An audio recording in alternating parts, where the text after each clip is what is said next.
Right, I'm going to keep this brief. Just been out to the shops and come back and found this. Basically, the whole back of Josh is underwater. So that's good, isn't it? This is the underfloor, so as you can see, it's pretty much full of water. So that's great. Alright, quick update. As you can see, the water level's dropping in the bilge. I'm using the manual pump. It's really cold outside as well. So yeah, could do without this. So it's rather cold at the back of the boat.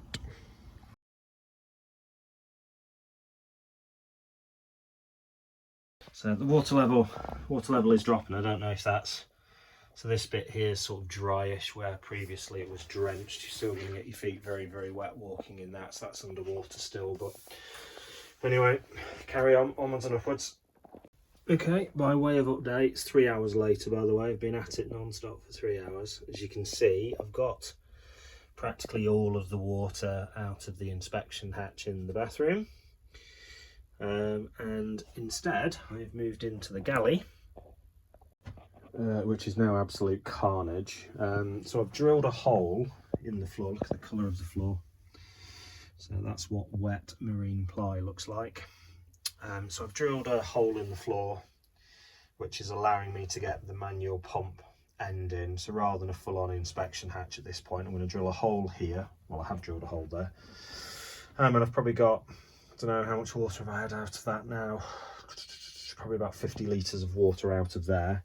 I might drill one in this corner, which is where the fridge goes. But I reckon now in total, I've had well over 200 litres, probably over 300 litres of water out. So it's taken me 3 hours. Yeah, 3 hours so far. So yeah, hard going. Not overly happy about this floor though. I just don't know how we're going to dry it out realistically, because we've no heating at this end of the boat. So as you can see, the flooring already. So I think what I'm going to have to do is cut around the feet of the kitchen and then just create one massive flap up the boat and just basically lift the flooring as far as I can until I get to dry board, and then just, I don't know. I might buy one of those battery packs actually. We're reading up about something called, I'll talk about it another time, but something called a Jackery, which is a big battery pack, but that might run a dehumidifier, so because we've no electric where we are. Yeah, right. Anyway, right, I'm carrying on. Welcome to absolute carnage. What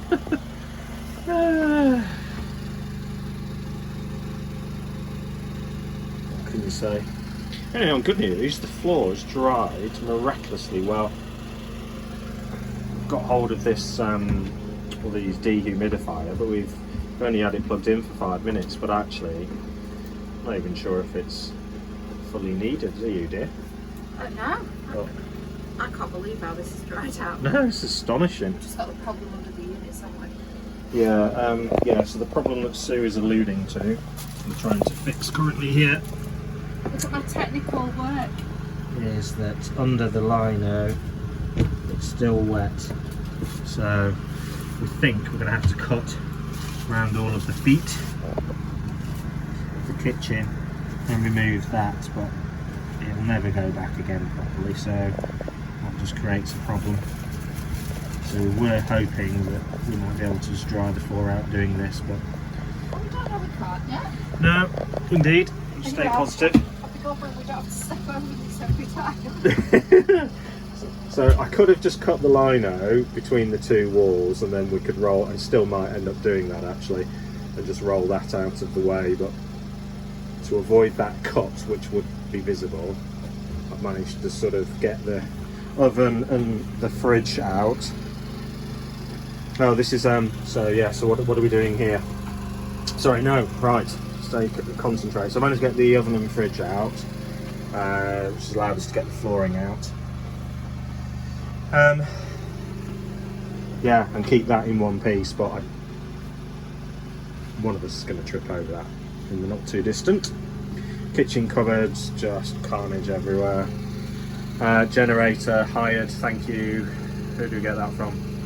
Can't remember. Thank you guys, you were super helpful. So that's good. That allows us to run the heaters and dehumidifiers and charge stuff and all that sort of good stuff. I did get a new toy today. Right, getting distracted. I'll show you the new toy after. In the meanwhile, this is our old but super faithful pump. And what I've done is I've drilled a hole in the floor and then stuck the pump in there, and I'm manually pumping all the water out that's in the subfloor. I reckon I am up to about 300 litres of water now, which I've removed entirely by hand using that. So my arms and shoulders are wrecked. And what I think I'm going to do is create an inspection hatch under the fridge freezer using this jigsaw. Ta-da! And that will allow us to have somewhere where we can just lift the hatch off and check the subfloor. So, but for now, that hole that I've drilled in there is doing the job. So I'm going back to this. I'll show you the new toy after. Right, so having made my nifty little inspection hatch here, we found a little bit of a problem.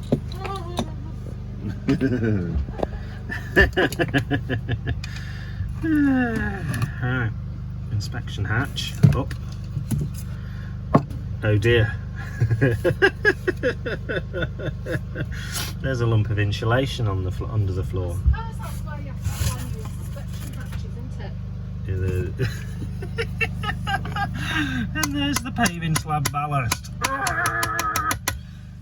So I've just cut a hole in the floor for nothing.